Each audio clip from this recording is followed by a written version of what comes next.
In late September, we met with Christina in Fredericksburg. We wanted to find a Christmassy venue to take pictures. Of course, I had to take pictures of my beautiful wife, but that's another video. We've been incredibly honored and grateful to Christina for entrusting us with her company. So, how did this company start? Join me as we take a peek into the beginnings of Quality Caroling Company. My name is Christina with a K. That is important information. I started singing as long as I can remember, and I started choirs in 3rd grade. My elementary school allowed 3rd graders into choir, so I felt real special with that. And did middle school, high school choir. Went to university for singing, have a bachelor's in music and vocal performance from West Texas A&M University, and moved back to this area after that. Oh my gosh, early on it just came to me, so I didn't have anybody in particular. But it started with, I found an album at Barnes & Noble, back when you could still buy CDs at Barnes & Noble.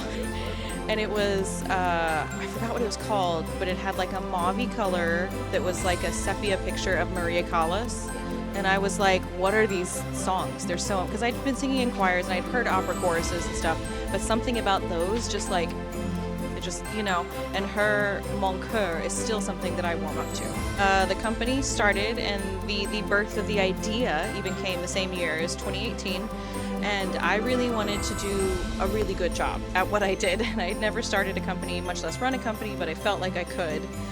And I wanted to treat the singers well, I wanted to pay them well, and I wanted to offer a high quality product, because the people that I was caroling with at the time, none of them were classically trained, which blows my mind still, that there's so many singers around in San Antonio and the surrounding areas that don't know that there's professional caroling companies. So I wanted to pull all those people in and provide like recording quality live caroling that doesn't need a microphone. Well, it started out a little bit as a joke, Quality Caroling Company, just because it kind of ran. Like, my friend and I were in the car and we made a joke about it.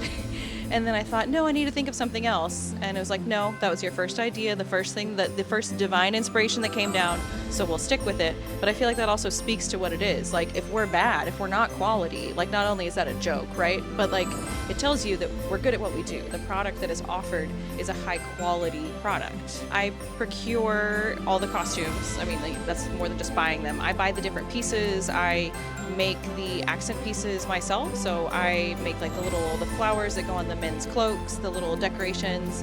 I do repairs to the costumes myself too, because I can sew. So I kind of buy a base and then add on to it, so it's not just a normal generic costume. But I also make sure that we buy good quality costumes, because you don't want a costume that shows up and looks cheap and terrible, and like it looks bad in pictures, or it doesn't make you feel comfortable. The singers need to feel comfortable too, and the better the costume, the better they feel, the better they're going to sing, the happier the people who pay the singers are going to be. So it rolls downhill as soon as you put the quality in all aspects above everything. Caroled with different groups before I started my own for a long time. I did it in San Antonio when I moved to Amarillo, Canyon technically, but Amarillo, and then moved back, and I saw the response of people. Like, when we would sing, like, there's certain carols we would sing and like people wouldn't care. There's certain stuff we'd sing and people would stop and they would have requests, or they'd bring their kids in, or their kids wanted pictures, like Jingle Bells. People always love Jingle Bells. That's why we start with it. Or Carol of the Bells, because people don't hear it live very often because it's really difficult. Want to be paid more for what they're worth.